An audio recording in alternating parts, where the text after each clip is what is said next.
പെരിയ ഇരട്ടക്കൊലക്കേസ് വിധിയിൽ പൂർണ്ണ തൃപ്തിയില്ലെന്ന് കൃപേഷിന്റെയും ശരത്ലാലിന്റെയും മാതാപിതാക്കൾ. കേസിൽ 10 പേരെ വെറുതെ വിട്ടത് അംഗീകരിക്കാനാകില്ലെന്നും നിയമപരമായി നേരിടുമെന്നും കുടുംബം പറഞ്ഞു.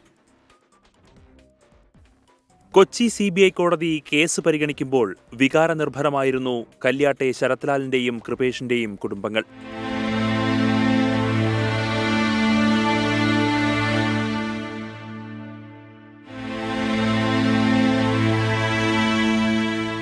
പത്ത് പ്രതികളെ വെറുതെ വിട്ട നടപടി ശരിയായില്ലെന്നും വിധിയിൽ പൂർണ്ണ തൃപ്തിയില്ലെന്നും ശരത്ലാലിന്റെ അമ്മ ലത.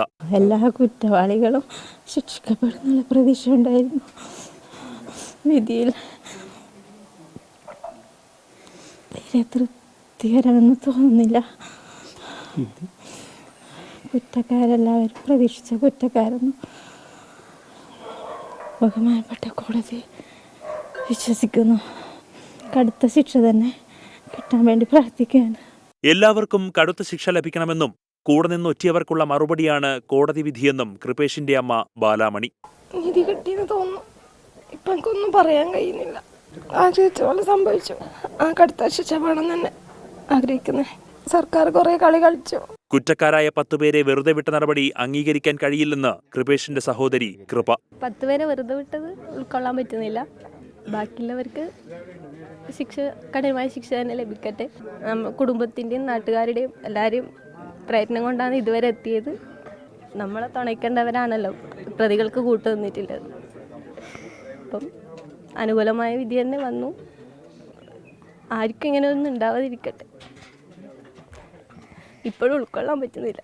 അവരെ നമ്മളൊന്നും ചെയ്യാതെ. കൊലപാതകത്തിൽ പ്രധാന പങ്ക് വഹിച്ചവരെയാണ് കോടതി വെറുതെ വിട്ടത്.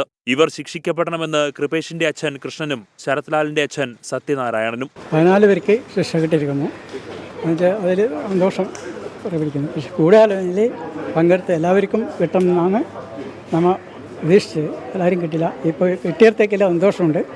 കോടതി വിധി നല്ല സന്തോഷമാണ്. ഇപ്പോൾ 14 പേർക്ക് ആ കൊലക്കുറ്റം ചുമത്തിയിട്ടുണ്ട് കോടതി. അത് നമുക്ക് തൃപ്തരാണ്. കാരണം കൊലപാതക കുറ്റം ചുമത്തിയിട്ടുണ്ടെങ്കിൽ അതിന് തക്കതായ ശിക്ഷ കിട്ടുമെന്നുള്ളൊരു വിശ്വാസമുണ്ട്. പക്ഷേ ഗൂഢാലോചനയിൽ അവർ രക്ഷപ്പെട്ടത് തൃപ്തികരമല്ല. അഭിഭാഷകരുമായി ആലോചിച്ച ശേഷം തുടർ നടപടി സ്വീകരിക്കാനാണ് കുടുംബത്തിന്റെ തീരുമാനം. 24 കാസർഗോഡ്.